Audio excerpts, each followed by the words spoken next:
Qëllimi pse krijova në gojtë Miletit është pikërisht për të komentuar dhe për të dhënë mendimin tim, por edhe të asaj që qarkullon në rrjetet sociale në emisione të situatave më pikante të showbizit shqiptar. Prej kohësh keni vetëm një pyetje, ose më saktë keni një koment, pse nuk po reagoj për ndarjen e Lelës dhe Leos. Sigurisht që do ta bëja në një moment më të përshtatshëm, ku unë të dija më shumë për të dhënë tek ju atë që ju nuk mund ta lexoni në rrjetet sociale, por duke qenë që ka një lloj insistimi të madh të përditshëm tek unë dhe kjo lidhet me faktin që të dy unë i kam mbështetur, i kam përkrahur, i kam takuar dhe pas Big Brotherit, sigurisht që do të flisja në momentin e përshtatshëm për ja ku jam sot për t'ju dhënë mendimin tim se si e kam parë këtë të gjithë situatë. Sigurisht që nuk ka qenë një çift që u krijua lehtë në Big Brother, sigurisht që nuk ka qenë një çift që kishte një rrugtim, le të themi, shumë të mirë në Big Brother, pasi kishte shumë trysni brenda asaj loje, por kur dolën jashtë treguan se sa bashkë ishin me njëri tjetrin, se sa të afërt ishin dhe me ata që i mbështetën dhe i suportuan për gjatë rrugtimit të tyre në Big Brother, dhe tani më që bëhet gati një vit kur filloi ai edicion e ku ata të dy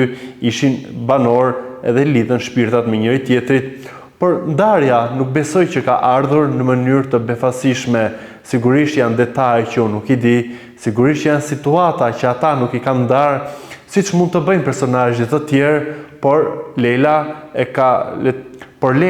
është mjaftuar vetëm me një reagim që ka bërë disa ditë më parë në rrjetin e saj social në Instagram, kur ndër të tjera është shprehur që nga dita kur historia ime e pa në dritë u gjykua më shumë se sa u kuptua.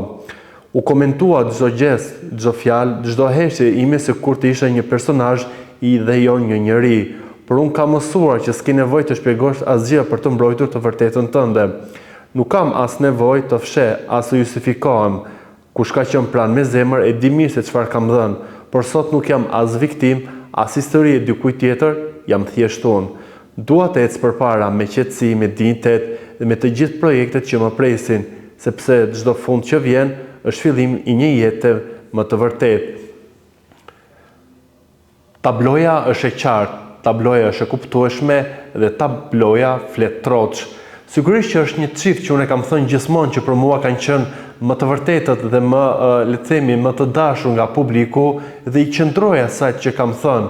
Edhe pse ka disa komente që i lexoj këto ditë ku duan që të hedhin fajin tek Lela, duke thënë që ajo e përdori Leon për interes, për të bërë një figurë publike pasi nuk ishte, apo që Lela kështu, Lela ashtu. Vion ende ky stigmatizimi i femrës që e bëjnë atë përgjegjëse për çdo gjë në një shoqëri patriarkale, dhe kjo gjë nuk është e bukur, por do t'i lë dhe nuk kam se si t'i pengoj mendimet e të tjerëve që t'i shprehin pasi jetojmë në një botë të lirë demokratike, deri kur nuk të cënohet tjetri, të gjithë ka të drejtën për të dhënë mendimin e tyre, siç e bëj dhe unë në këtë gojë Miletit. Në të gjithë këtë etapën post Big Brotherit i kemi parë bashkë, i kemi parë në videoklipin e Leos, i kemi parë tek shoqërohen me familjet e njëri tjetrit, tek shkojnë tek gëzimet e familjes së njëri tjetrit, i kemi parë shumë herë teksa dalin live në rrjetet sociale ku bashkëbisedojnë me fanca, ku ndiqen nga mira fanca në ato live që kishin, i kemi parë në intervista së bashku, i kemi parë në momente fani. Pra, ajo që disa mendojnë që Lela e ka përdorur Leon për vëmendje dhe për të bërë një personazh që tani më e ka hedhur tutje pasi nuk i intereson, nuk i shikojnë në mënyrë kaq drastike dhe nuk i shikojnë në mënyrë kaq sablone dhe kaq banale,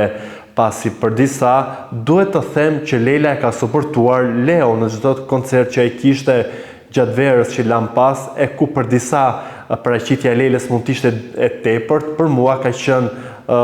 Lela që ka qenë dhe në shtëpinë e Big Brotherit me atë shpirtin e saj fisnik, me atë zemërgjërsinë që edhe brenda shtëpisë së Big Brotherit ndoshta u kish kuptuar shumë edhe nga banorët edhe nga ato mendime jo të sakta që opinionistët i ipnin çdo raporti që Lela krijonte, dhe nuk është e bukur që të bëjmë fajtor një palë edhe tjetrën, le të themi, ta lëmë të mos gjykohet. Gjykimi është një fjalë e madhe pasi nuk ka bërë ndonjë mëkat, thjesht kanë ndarë rrugës siç kuptohet edhe në mesazhin që Leila bëri, por edhe në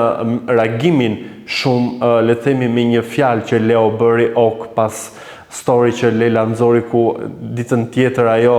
tregoi që kishte bërë gati valizhet për të nisur një tjetër fazë të jetës së saj. Padyshim që audiencën Leila e krijoi përgjatë rrugtimit të saj në Big Brother. E sigurisht kur je çift ke më tepër audiencë, ke më tepër interaktivitet tek portalet, tek emisionet, tek audienca, tek publiku, tek showbizi roz, pasi ku je çift është edhe më e bukur qasja dhe ka më tepër interes për të mësuar se si është raporti, për të mësuar më shumë për përditshmërinë që nuk shikohet siç u shikonin banorët 24/7 gjatë qëndrimit të tyre në Big Brother. Nga ana tjetër më ka pëlqyer Leo që nuk ka reaguar, jo sepse ndoshta kështu ai pranon një lloj fajtori që kuptohet në këtë storin e Lelës, por i vetmi banor në 3 edicione Big Brother që ka qenë më qytetari në çdo raport aty brenda, më qytetari dhe më fisniku që nuk bëri asnjë gram loj, por tregoi Leon fisnik dhe Leon e thembi popullor dhe as pak arrogant, mendjemadh apo intrigant. Këtë gjë ka bërë edhe në këtë kohë ku në portale u tha fillimisht që midis tyre ka një krisje, kanë hequr fotot e njëri tjetrit, por duke qenë që Leila dhe Leo kanë follow prindit e njëri tjetrit apo dhe familjarët e njëri tjetrit, kam një dyshim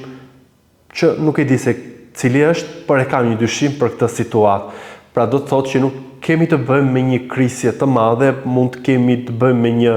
zhgënjim. Ndaj u thash që nuk do doja të flisja para kohe, por duke e parë tablon nga jashtë, ky është perceptimi i të gjitha atyre gjërave që kam lexuar dhe kam kuptuar në rreshta të reagimit më të shumë që ka pasur Leila dhe të veprimeve që dyshe ka bërë në rrjetet sociale. Padyshim që djegësit do duan të shikojnë bashkë. Në këtë mënyrë ata e kanë fituar zemrat e gjithëve, duke qenë një çift i drejt për drejt transparent me çdo situatë dhe kanë ndarë përditshmërinë e tyre edhe në rrjetet sociale dhe në ato live siç e përmenda dhe më lart. Dhe në këtë raport nuk dua të gjej fajtor, në këtë raport dua të kuptoj se çfarë realisht nuk shkoi kjo për t'ua dhënë dhe mendimin tuaj, me që i keni ndjekur, i keni parë, i keni admiruar, i keni pëlqyer, i keni komentuar përgjatë rrugtimit pas këtyre muajve që përfundoi Bigu i Big Brother 3 në shkurt, dhe është një lloj borxhi që unë ju kam juve pasi më ndiqni dhe keni